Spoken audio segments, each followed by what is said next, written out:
What's going on, YouTube? Welcome to this video. So I've got 3 holes to throw this. If you guys don't know, I'll probably put it right here. This is the second time I'm trying to review this disc. The first time was after a tournament when I first got it. It was 95. It was 3 rounds that day and I was dead tired. So I cut the review short.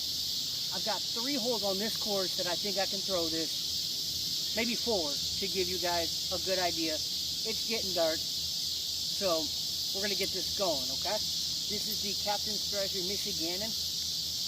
Now I'm lefty, so I'm going to throw it kind of over the road. I would throw this on a turnover, but there is water just in case I mess it up. So let's see.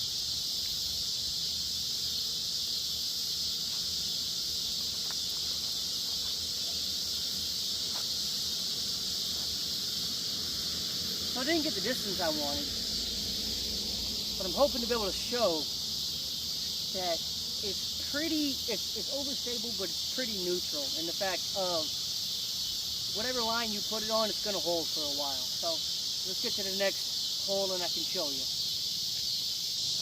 Alright, so that hole had a little bit of a low ceiling, but this actually put me in, if I was a little bit farther, it would be exactly where I want to be for that hole.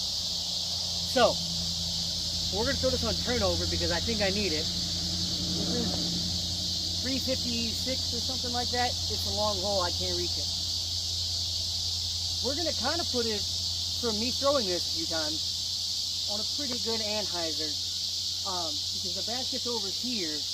We're going to see if we can kind of turn it and then if it'll come back.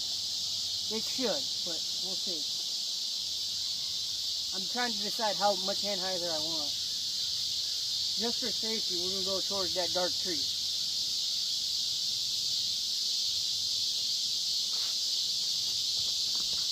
Oh, well, I didn't do that, but...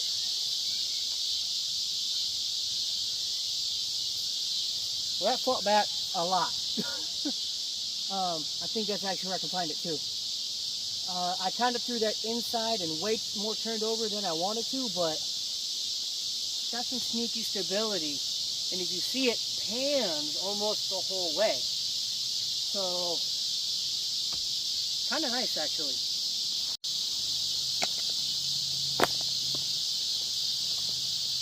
Alright, so kind of a low ceiling, gonna have to throw a turnover. This is flat enough I could throw forehand, but I don't trust it. I throw forehand a lot. I'm just very picky on what discs I use. This is flat enough, I think, that I could throw one, but I'm not going to. Sorry. If you're a forehand player, I got to get more comfortable with my forehand. I just started utilizing my forehand for a lot more than I used to. So, we're going to kind of throw this to turnovers, see if it'll kind of cut over and come back. So we're kind of throwing towards that sign. I don't know if I'm in the way, but there's a sign. That's kind of going to be our turnover point that we're going to try to guess that it's going to come back at. Basically, I'm throwing it at that tree out there and trying to turn it. Let's see.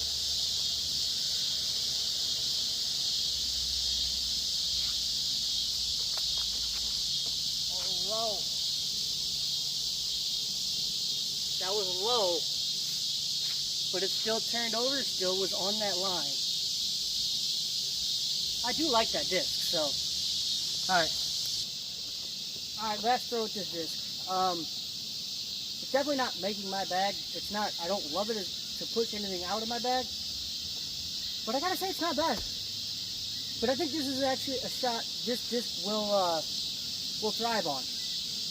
Because the hardest hole, or the hardest part about this hole, even as a lefty, this is a lefty hole. The basket is over there. It's getting it to push, getting the disc to push enough and end right enough, because there's a hill. So I'm going to put it at that tree. I don't know if you guys can see it. It's getting dark. I only know it because I've played this course so many times. I'm going to push it at that tree way about out there, and we're going to see how much it'll come back. But this should be, theoretically, as long as I can throw this flat, what this disc is for. Let's see.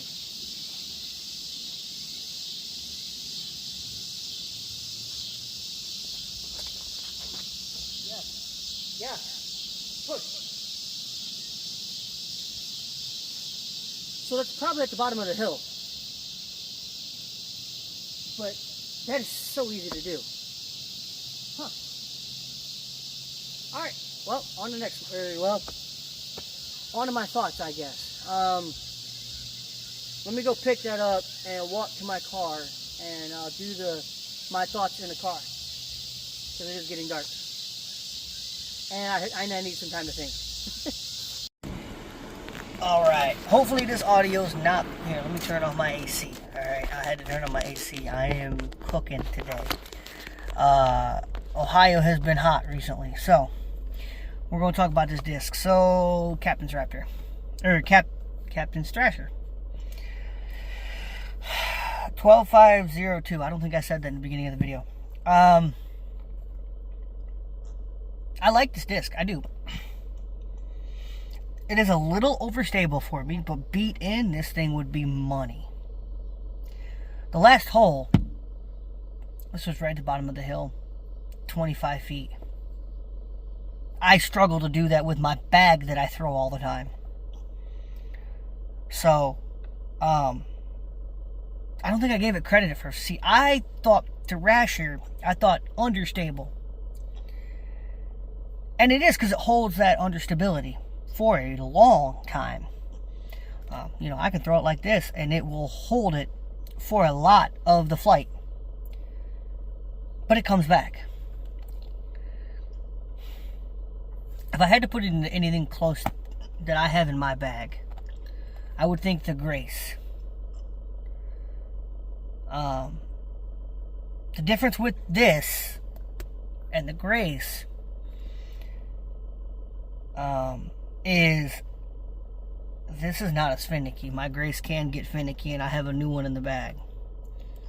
This, you can throw this turned over and flat, and it's going to follow to whatever line you put it on for a long time and then come back. I wanted to forehand it, but it is somewhat domey. I like flat discs, and just that little bit of dome makes me feel like, especially right here, that I'm going to turn my wrist over and then I'm not going to get a good release. And when I do these reviews, I really try to give an honest opinion. If I didn't have something in my bag to replace, or that does this shot, I would 100% put this in my bag. In fact, I might for a little bit, because I have a flippy Grace and I have an overstable Grace, but they're kind of finicky. So this might actually, I said no, I think I said earlier this one going to make my bag. It might. I don't know. I'd think about it more. But definitely go get you one of these. Also, shout out. Oh, that's another disc. But shout out Saucy Discs. This is where I got this from. Was their tournament. I know I've talked about them before. They are great. I really enjoy the Saucy guys. They throw great tournaments. They do a lot for disc golf. But, yeah. Alright, that's it, guys. Go pick you up one.